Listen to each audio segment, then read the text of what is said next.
I'm too old. Take my granddaughter. The refugee ship. Wandering Hope drifted into Earth's orbital space like a dying ember, its hull scarred with the marks of 1,000 desperate jumps through hostile territory. Lieutenant Lincoln Hayes watched from the observation deck of the orbital station as the vessel limped closer, its distress beacon pulsing weakly against the backdrop of stars. Another one, his colleague muttered. That's the 5th this month. Lincoln nodded, his jaw tight. The Krell Empire's expansion had displaced millions across 3 star systems. Earth had become an unexpected sanctuary, not because humanity was particularly powerful, but because they were too stubborn to turn away those in need, even when their own resources stretched thin. The docking procedure took hours.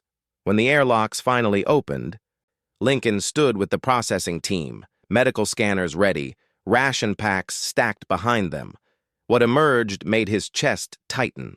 They came in waves, the survivors, gaunt figures from a dozen species, their clothing torn, their eyes hollow. Lincoln had seen this before, but it never got easier. Among them was an elderly Vexarian woman, her once blue skin now faded to pale gray, supporting herself on a makeshift crutch. Behind her, clutching her weathered hand, was a child. The girl couldn't have been more than 8 standard years old. Her large eyes, violet, like all Vexarians, were wide with exhaustion and fear. Her small body trembled despite the temperature-controlled environment. "Next," called the processing officer. The elderly woman shuffled forward, the child pressed against her side. Lincoln stepped closer with his scanner, keeping his movement slow and non-threatening. "Name?" the officer asked, her tone professionally neutral. "Therazine," the old woman rasped. Her translator device was damaged, producing static-laced words. This is Etta, my granddaughter." The medical scanner beeped. Lincoln's eyes widened at the readings. The old woman was dying, her biological systems failing from malnutrition and untreated radiation exposure. Weeks, maybe days, left. The child was malnourished but stable. "I understand you've been through something terrible," the officer said gently. "We'll get you both processed and—" "No!" Therazine's hand shot out, gripping the officer's wrist with surprising strength. "Please, I'm too old. Take my granddaughter." The words hung in the air like a death sentence. "Ma'am, we don't separate families here," the officer said firmly. "You'll both receive—" "Look at me!" The old woman's voice cracked. "Look at me and tell me I will see another moon cycle. I know death when it walks beside me." She pulled Etta forward. "She needs food, medicine, a future. I can give her nothing but my corpse to mourn." Lincoln felt something break inside his chest. He'd seen desperation before, but this was different.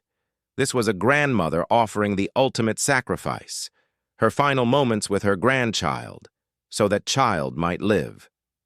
"We have enough rations for everyone," Lincoln said, kneeling to meet Therazine's eyes. "We can you heal my radiation sickness?" Therazine interrupted.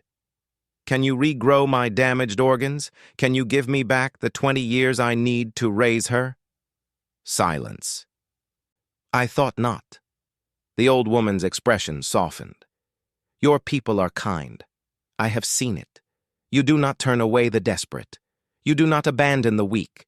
This is why I am begging you, not as a refugee but as a grandmother. Take her, teach her, let her remember that someone once cared enough to try."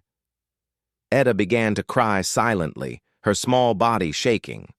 Lincoln made a decision that wasn't in the protocol manual. He stood and walked to the supply area, returning with 2 ration packs, the good ones, reserved for station personnel. He pressed them into Therazine's hands.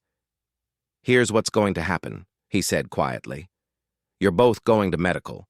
Dr. Chen will do everything she can for you. While you're there, you're going to eat. Every meal, every supplement. You're going to spend whatever time you have left with Etta. But And when that time comes, Lincoln continued, his voice thick, Etta will have a place here, on Earth, if she wants it. We have programs for orphaned refugees. Good programs. She'll go to school, she'll have friends, she'll have a future. He paused. But that doesn't mean you stop fighting for today.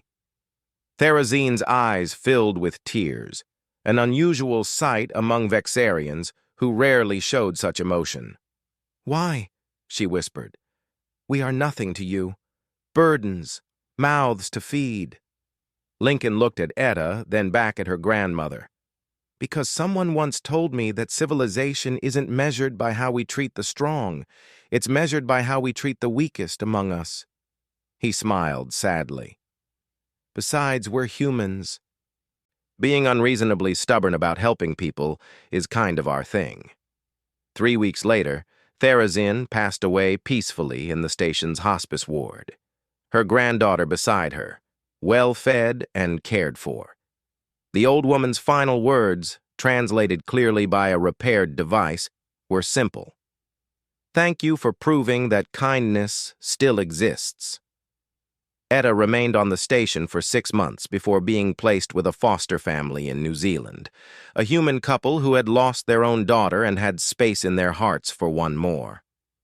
Lincoln visited when he could, bringing stories and small gifts.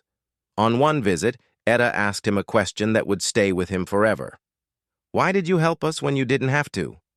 Lincoln thought about it carefully before answering. Because your grandmother was willing to sacrifice her final moments with you to give you a chance at life. That kind of love deserves to be honored. And because helping people when it's hard, that's what makes us more than just survivors. That's what makes us human. Etta smiled for the first time since he'd known her. A small, fragile thing, but real. Years later, Etta would become one of Earth's most prominent xenobiologists, dedicating her life to helping other displaced species adapt to new worlds. She would often tell the story of her grandmother and the human officer who showed her that kindness wasn't a weakness, it was humanity's greatest strength. And in the halls of the orbital station, a new unofficial motto emerged among the staff. We're too stubborn to let you give up.